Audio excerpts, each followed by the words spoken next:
Assalamualaikum warahmatullahi wabarakatuh. Selamat pagi anak kelas 2. Bagaimana kabar kalian hari ini? Semoga tetap sehat dan semangat. Hari ini kita akan belajar di pembelajaran 4, 5, dan 6. Jangan lupa sebelum menyimak video dari Bunda, pastikan kalian mencari tempat yang nyaman untuk belajar bersama Bunda Yuni. Dan jangan lupa siapkan bukunya dan kita awali dengan doa terlebih dahulu. Tetap semangat ya. Di pembelajaran 4 kita akan belajar yaitu membuat kerajinan dari daun kelapa. Nah, kemarin kita sudah belajar membuat karya dari biji-bijian dan tanah liat ya, membuat vas bunga dari tanah liat, menghias vas bunga dari biji-bijian dan dari bahan alam. Biji-bijian itu dari bahan alam ya, bahan alam itu adalah yang sudah disediakan oleh alam.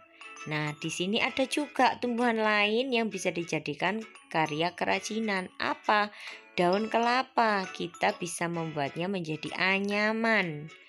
Nah, kalau kalian penasaran anyaman dari daun kelapa seperti apa? Nah, contohnya seperti ketupat. Kalau di hari raya kalian pasti makan ya, ada lontong, ada ketupat. Nah, kalau di kelas 2, kalian yang sudah pernah masuk di kelas 2, di depan papan tulis itu ada ketupat, ada contoh ketupat.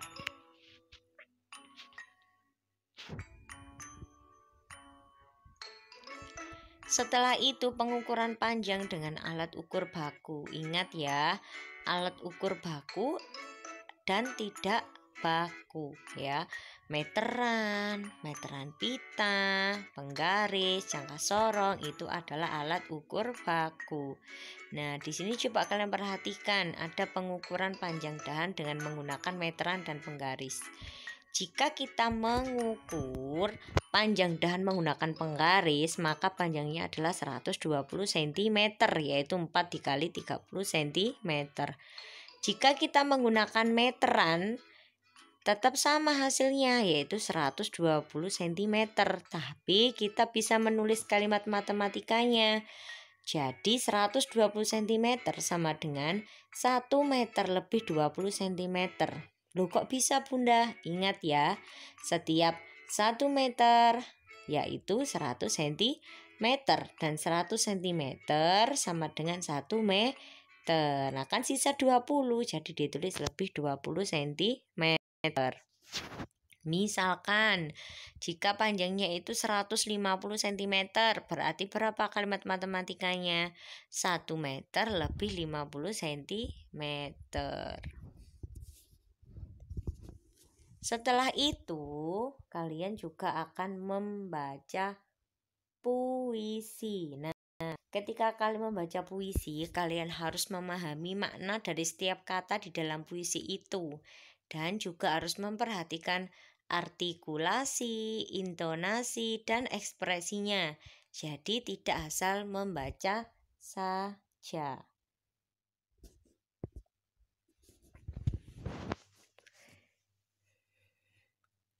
Di pembelajaran 5, kita belajar mengamalkan sila kedua Pancasila di sekolah. Ingat ya, masih ingat? Bunda selalu ingatkan bahwa sila pertama kita belajar tentang hubungan manusia dengan Tuhannya, dengan Allah. Nah, kalau sila kedua sesama manusia. Kalau sila ketiga mencintai tanah air kita. Nah, menyayangi, menghormati guru dan teman. Nah, itu termasuk contoh sila kedua Pancasila. Maaf ya, anak-anak itu menyayangi bukan menyanyi, Bunda salah ketik. Nah, jadi di sini ada contohnya apa saja. 1. Jika kalian waktu di kelas kemarin waktu tatap muka memperhatikan Bunda saat mengajar atau saat menjelaskan, nah itu kalian sudah menerapkan sila kedua. Dan yang kedua, ikut memberi sumbangan untuk petugas sekolah yang sakit atau teman yang sakit. Itu termasuk contoh sila kedua Pancasila di sekolah.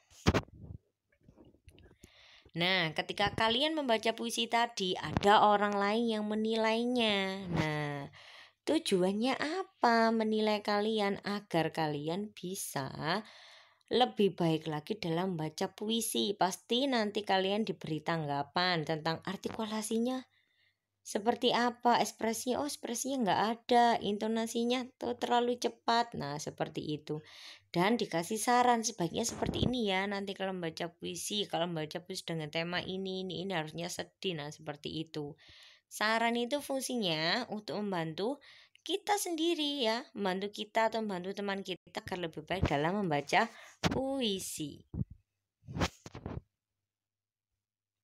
Nah, di pembelajaran 6 kita belajar sila ketiga sekarang. Tadi Bunda sudah bilang, sila ketiga mengajarkan kita untuk mencintai tanah air Indonesia. Nah, bagaimana caranya kita bisa menunjukkannya dengan menggunakan produk buatan dalam negeri. Ya, kita tidak perlu belanja-belanja ke luar negeri. Kita cukup memakai atau menggunakan buatan negeri kita sendiri. Yang kedua, mengikuti upacara bendera dengan tertib. Misalkan kalau kita masuk sekolah, apel setiap hari. Ketiga, mempelajari budaya daerah lain yang ada di Indonesia. Jadi tidak perlu kita belajar budaya-budaya di luar Indonesia seperti budaya Korea, K-pop atau apa. Nah, kita pelajari dulu daerah lain tetapi tetap di Indonesia. Misalkan kalian di sini ada di Mojokerto, lalu kalian bisa mempelajari budaya di Madura, di Kediri, lalu di Banyuwangi. Nah, seperti itu. Pasti setiap daerah itu punya budaya sendiri. Dan yang keempat yaitu bekerja sama membersihkan ruang kelas. Nah, ketika kalian bekerja sama itu kalian sudah menerapkan sila ketiga. Nah, di sini ada contoh bekerja sama membersihkan ruang kelas. Nah, itu termasuk contoh sila ketiga agar pekerjaan kalian juga lebih ringan, dan itu artinya kalian menyayangi teman kalian dan guru kalian. Mengukur panjang anggota tubuh jadi anak-anak tidak hanya panjang benda saja yang bisa diukur, anggota tubuh kita juga bisa. Menggunakan apa Bunda? Menggunakan meteran pita atau meteran baju. Kita bisa mengukur tinggi badan kita, lingkar kepala kita berapa, dan panjang lengan kita berapa.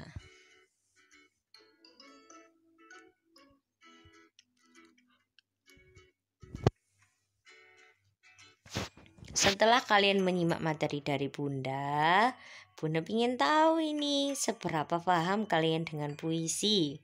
Nah, jadi kalian kerjakan buku petik di halaman 43 nomor 4 dan 5 saja. Dan ditulis dengan rapi dan dikirim ke Google Classroom Bunda. Terima kasih anak-anak, kalian sudah menyimak video dari Bunda. Jangan lupa belajar dan jaga kesehatan. Kurang lebihnya Bunda mohon maaf. Wassalamualaikum warahmatullahi wabarakatuh.